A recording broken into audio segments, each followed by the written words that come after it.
and welcome to Learning Music with Pat. What I'm going to do first of all, I want to show you two instruments. They're both Israeli instruments and they're both gills. That's the brand name. And I want to bring them in to compare them. This one here belongs to me. It's my own gill. And this one belongs to a friend of mine. It was given to her as a gift and she gave me permission to bring it in. These are interesting instruments. They're Israeli instruments, as I said before. And I want to show them to you one at a time and play them a little bit. This one, I believe, is made out of cedar. It's stained a dark wood. It's stained like a dark wood to give it a dark brown color, but I think it basically is a cedar. And the reason that I think that, if you look at it, some of it is machine done, but some of it is hand done. If you look at these two fingering holes here, these finger holes right here, you see that they're light color. If you look at the labium, this is light color. It's about the same color as my instrument, which is made out of cedar. And what they've done is to stain it, but they can't stain everything, so you do have places where you see the original wood. If you look at the back of it and you see the mouthpiece, you can see that's lighter color. There is a block in there that's going to be hard to see. The block is a part of the mouthpiece. It's like a curved area within the mouthpiece. All instruments, or almost all instruments that a recorder or recorder-like have them. And of course the thumb hole is right here. So this is an Israeli-made instrument. It's a very nice instrument. It's in pitch. It plays well. I noticed though it's a little harder to play than mine. So let me show you mine and I'll discuss the differences. This is also a gill. It's also Israeli. When I bought this instrument, they said that, let me hold it over here. I guess it's easier to see over here. Notice the coloring of the wood. It's a light colored wood. When I bought it, they said that the wood came from Israel. I think the whole thing comes from Israel because the other does. And you can see this is also light colored wood. There are some striations in it, but the striations are so faint that I don't think you'd be able to see it on television, even if we tried to show them to you. And the top head joint is plastic. And I noticed part of it is machine done, but part of it has had some is hand done too, because you can see little knife blades, little cutting from the knife blades in the shape of the knife blades, which I think just makes it more interesting to look at. But you can see this is a very nice playing instrument. It plays softer because of the fact that it's wood and not plastic or metal. So I just want to play a few notes on it.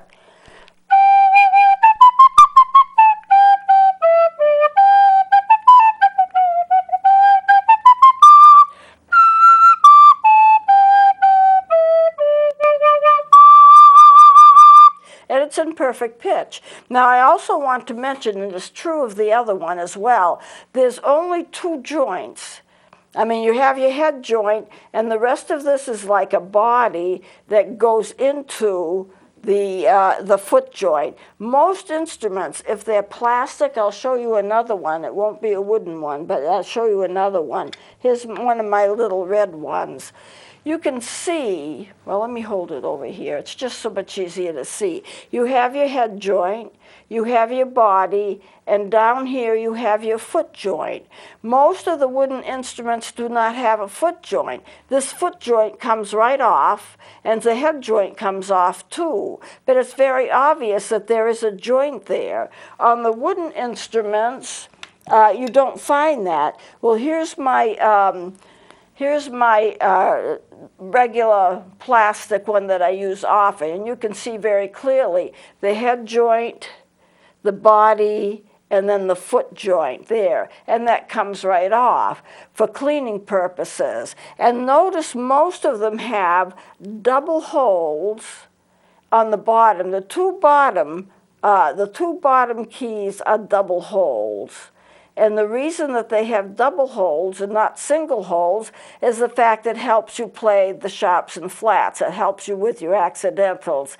And that's the way that you do it. How can you play a flat when it's almost to the bottom of the instrument? Well, you have the double holes to help you to do that. And most instruments do have that. And on these instruments, it has the double holes as well. Let me hold it. I'm getting mixed up in directions here. You can see the double holes.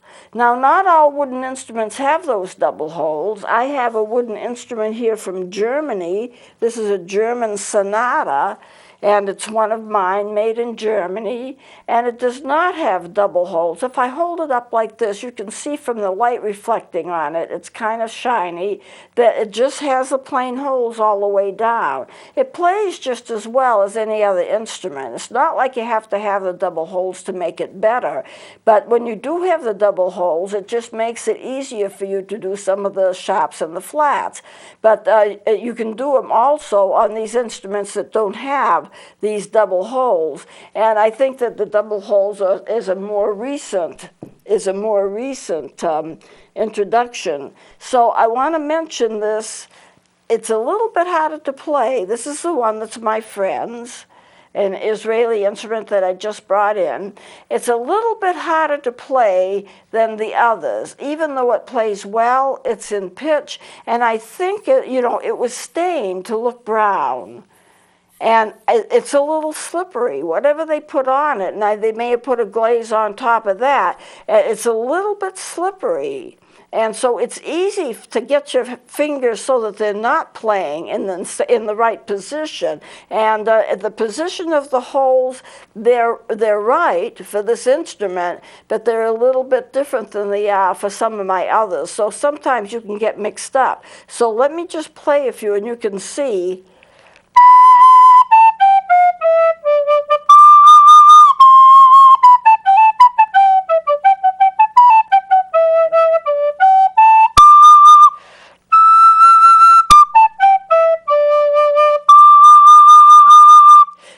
Is a very nice instrument, plays very well, but I want to bring it in. You've never seen it before. It doesn't even belong to me. It is an Israeli instrument. I like to bring instruments in from other cultures so that you can see what they are like, because sometimes they are different. I have a lot of instruments from China.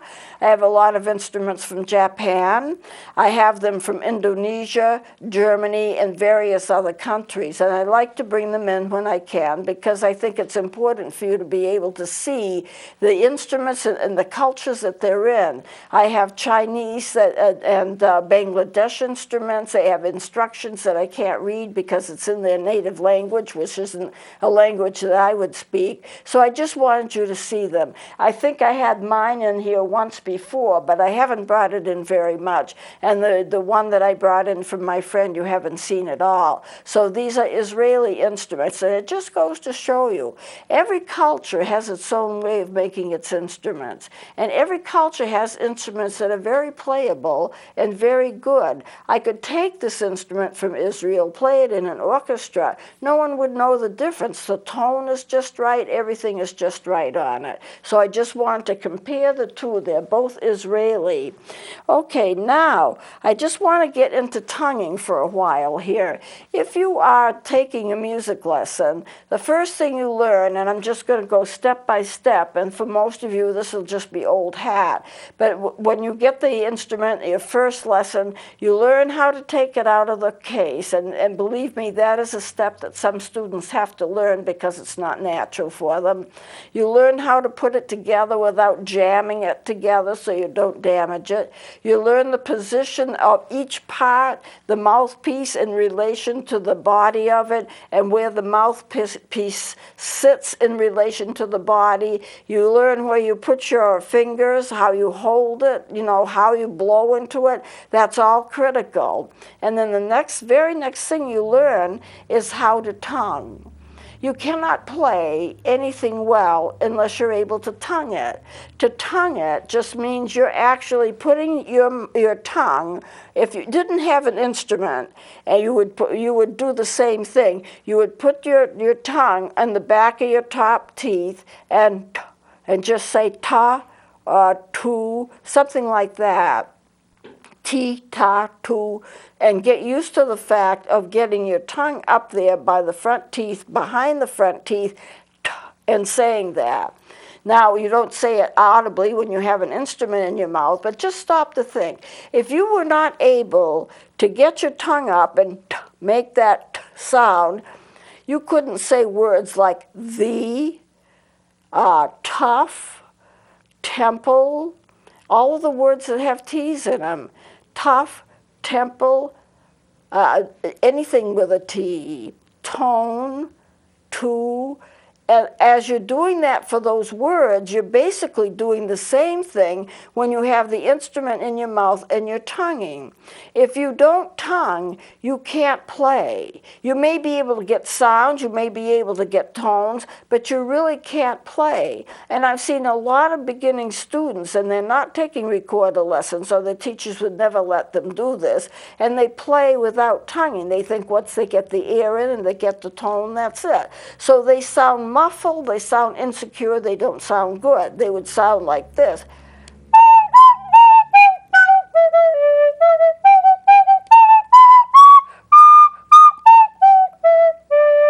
And they think that they're playing it.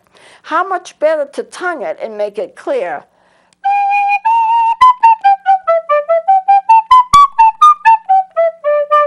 So you have to tongue. So when you take the instrument and put it in your mouth, just make sure that you can tongue. Play a few tones and then tongue them.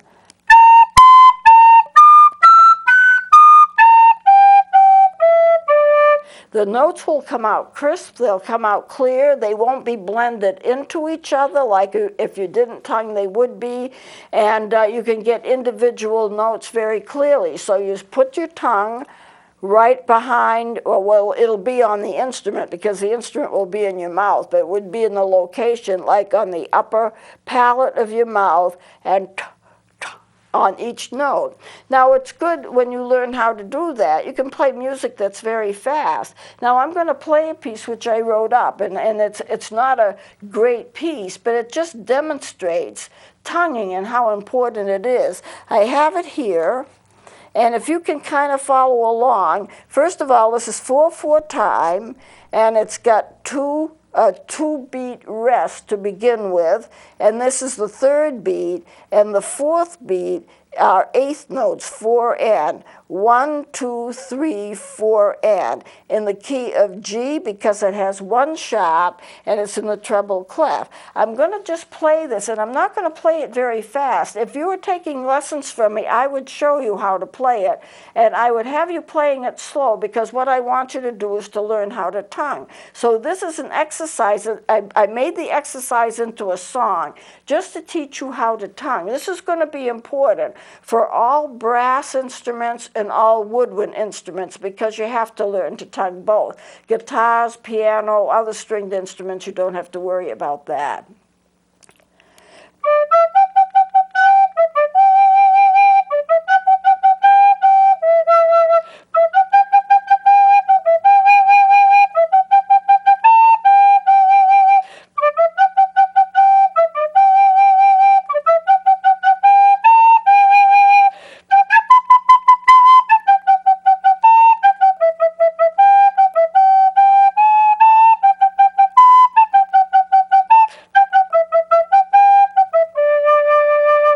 Every single note here has been tongued. And if you were just starting out, what I would do, I would have you play it really slow.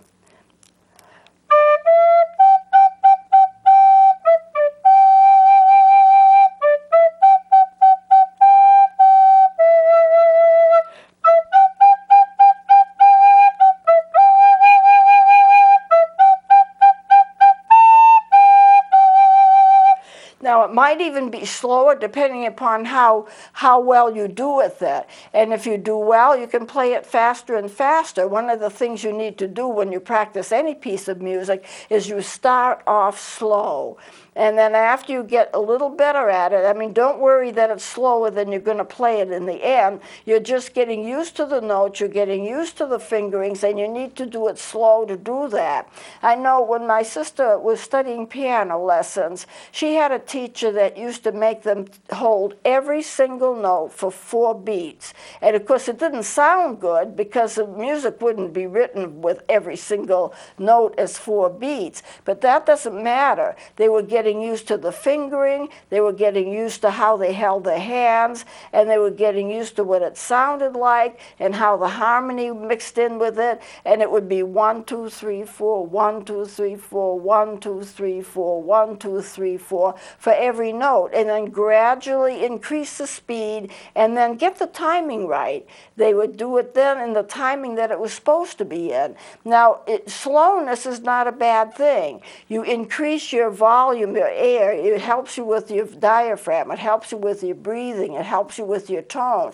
So it's important that you be able to do that. And if you're a beginning student, it's not always easy to go ta ta ta ta ta ta ta, which is what I'm doing when I'm playing this. You have to work up to it gradually. And then when you are able to do it, you can play all kinds of things. And you know when you tongue, and you know when you slur, and it sounds different, and it's supposed to sound different. So all of this music here is absolutely slurred. Now you realize that to play this, you also have to know what the fingerings of the note is. It starts off with a D and an E, and then goes to an F sharp, and F sharp, E, and D. It's basically those notes. Then it gets up to a G. You need to know how to finger all of those notes. But as you learn, you will learn how to finger those notes, and then you'll be able to play this.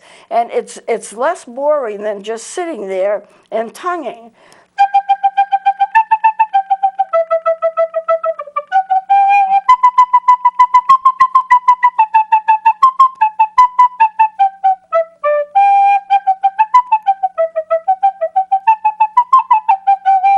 Now, I've tongued all those notes, and I've tongued them fast. There's a limit as to how fast you can tongue, but you usually don't need to tongue terribly, terribly, terribly fast, but you do need to tongue some music fast. So I'm going to play this again, and I'm going to play it faster.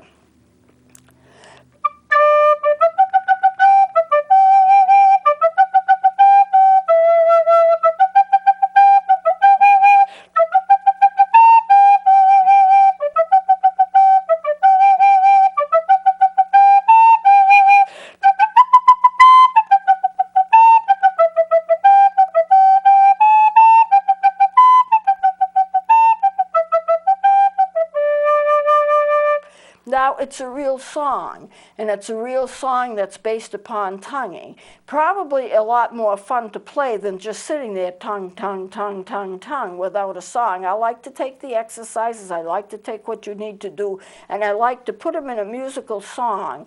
And to do that, it makes it just much more fun and much more interesting. So I would suggest, I have to watch my time here, if I would suggest that when you are actually playing, when you are learning how to play, take your notes and tongue every one. As you learn different songs, take the notes and tongue them. I'm going to play one more song, but just to give you an,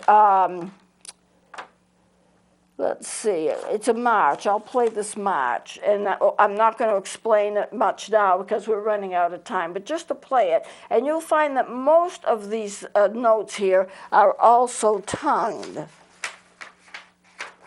There it is if you want to follow along.